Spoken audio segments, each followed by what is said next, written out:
آپ توہین आमेज रवैया इख्तियार करें, लोग आपके शर से पनाह मांगते फिरे। नबी पाक अलैहिस्सलाम की खिदमत में अर्ज किया गया, या रसूल अल्लाह, एक औरत रात को नफल पढ़ती है, दिन को रोजा रखती है, सारी रात नफल पढ़ती है, इतनी इबादत गुजार है और रोज नफली रोजा रखती है, लेकिन हुजूर वो बद अखलाक भी है।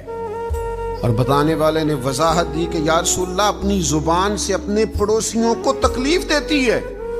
पस मंजर फिर समझो, सारी रात नफल पढ़ती है, हर रोज दिन में नफली रोजा रखती है, ये मेयार और ये स्टेटस है उसकी इबादत का, लेकिन हुजूर बद अखलाक है। अपनी जुबान के तीरों से, अपनी जुबान की तलखी से अपने पड़ोसियों को तकलीफ देती है। दो चीजें आ गई ना मुकाबिल, यानी नफल भी है उसके पास और सदकातो खैरात भी है और डेली की बुनियाद पर है। हुजूर फरमाने लगे, वो औरत जहन्नमियों में से है, दोज़खियों में से है ये बीबी। सारी रात नफल पढ़े फिर भी, सारा दिन रोजा रखे फिर भी, हाजी हो, नमाजी हो, इबादत गुजार हो, दाढ़ी वाला हो, पगड़ी वाला हो, फलानी जमात का, फलाने का नुमाइंदगा, फुला फुला फुला कुछ भी हो, मेरे करीम ने फरमाया अगर बद इखलाक और बदतमीज है तो दोज़खियों में से है। इसका क्या मतलब हुआ? सब कुछ है, इखलाक नहीं है। अगर आपके पास इखलाक नहीं है तो आपके पास कुछ नहीं है, आप बेकार आदमी हैं, आप खाली आदमी हैं।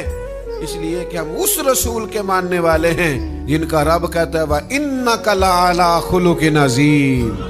महबूब आपका सिर्फ इखलाक नहीं, आप तो खुल्के अजीम वाले हैं।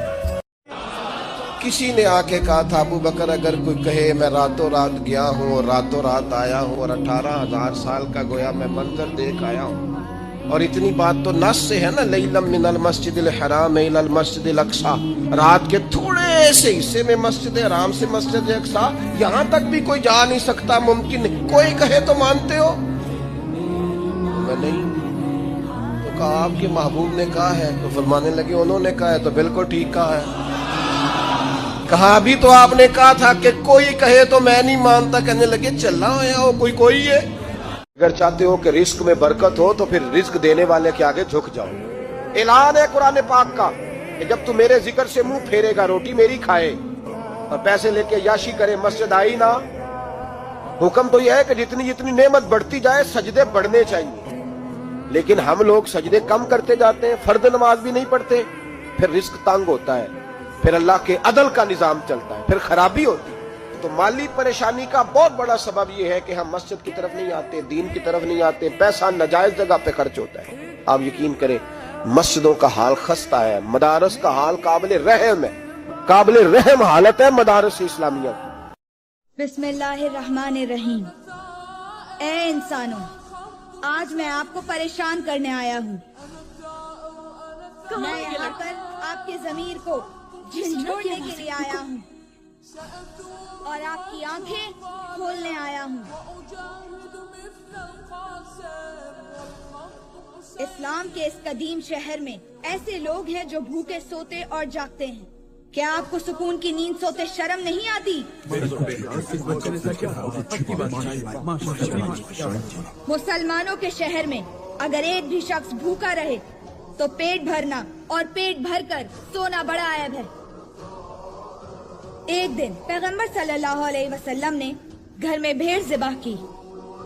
हजरत आयशा ने उसकी टांग के सिवा सारा गोश्त पड़ोसियों में बांट दिया। जब पैगंबर घर आए तो उन्होंने पूछा कि भेड़ का कितना गोश्त बाकी बचा है। हजरत आयशा ने जवाब दिया, एक टांग के सिवा कुछ भी बाकी नहीं रहा। पैगंबर ने उनसे कहा, इस टांग के अलावा हर हिस्से पर हमें सवाब मिला। हमें इस मिसाल से सबक लेना चाहिए और गरीब गुरबा और भूखों का ख्याल रखना चाहिए। हम जिस शहर में रहते हैं इसमें कोई भूखा नहीं रहना चाहिए। ना भूलिए, मौत के बाद की जिंदगी में हमसे इसका हिसाब लिया जाएगा।